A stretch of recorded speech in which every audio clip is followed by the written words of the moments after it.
Tama nga si Lebron tungkol sa hinala niya kina Giannis at Damian Lillard. Pero bago yan, Magic Johnson tinira si Stephen Curry matapos ang claim nito noong nakaraan na siya ang greatest point guard of all time. Matagal na nga pong ang Lakers legend na si Magic Johnson na may hawak ng titulo bilang greatest point guard of all time. Pero ngayong modern day, sumali na nga pong Warriors point guard si Stephen Curry sa usaping greatest PG of all time.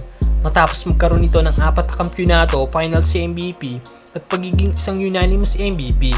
At kamakailan sinabi ni Steph na siya ang greatest point guard of all time sa interview nito kay Gilbert Arenas. At ngayon nagbigay pahayag na nga po si Magic Johnson sa claim na ito ni Stephen Curry. Ayon sa Lakers legend, kung meron daw higit na 5 championship, higit 3 Finals MVP at 3 League MVP si Steph, walang duda daw na ito na ang greatest point guard. Pero nang huli niya daw chinek ang resume ni Stephen Curry ay hindi daw. If he got more than 5 championships, if he got more than 3 Finals MVP and 3 League MVPs, then he's the greatest. Is he all time in the NBA playoffs?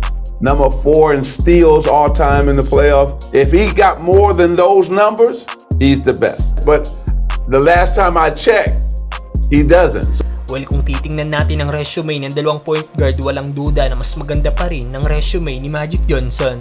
Pero kung kayo ba ang tatanungin sino para sa inyo ang greatest point guard of all time? Samantalang Lebron, tama ang hinala tungkol kina Giannis at Damian Lillard. Ginulat nga po ng isang blockbuster trade ang mundo ng NBA matapos na matrade papuntang Milwaukee Bucks si Damian Lillard para sa isang 3-team trade. Makakasama nga po ni Dame sa Bucks ang superstar ng team na si Giannis. May mga NBA fans na nagsasabi na ito na daw ang best duo ngayon sa NBA. Gumawa na nga po ng move ang Bucks, wag lang umalis sa kanila si Giannis. Dahil matatandaan natin kamakailan na sinabi ni Greek Freak na handa siyang iwan ng Milwaukee kung wala siyang makikitang pagbabago sa franchise na gustong manalo ng kampyonato. Na ngayon ay ginawa na ng aksyon ng Milwaukee. Dahil kumuha pa sila ng isang superstar ng liga para makakasama ni Giannis. Matagal na nga pong gusto maging teammate ni Giannis si Dame dahil matatandaan sa nagdaan na All-Star Game kung saan isa sa captain si Giannis at siyang first pick, pinili nga po niya si Damian Lillard imbes ng teammate niya na si Drew Holiday.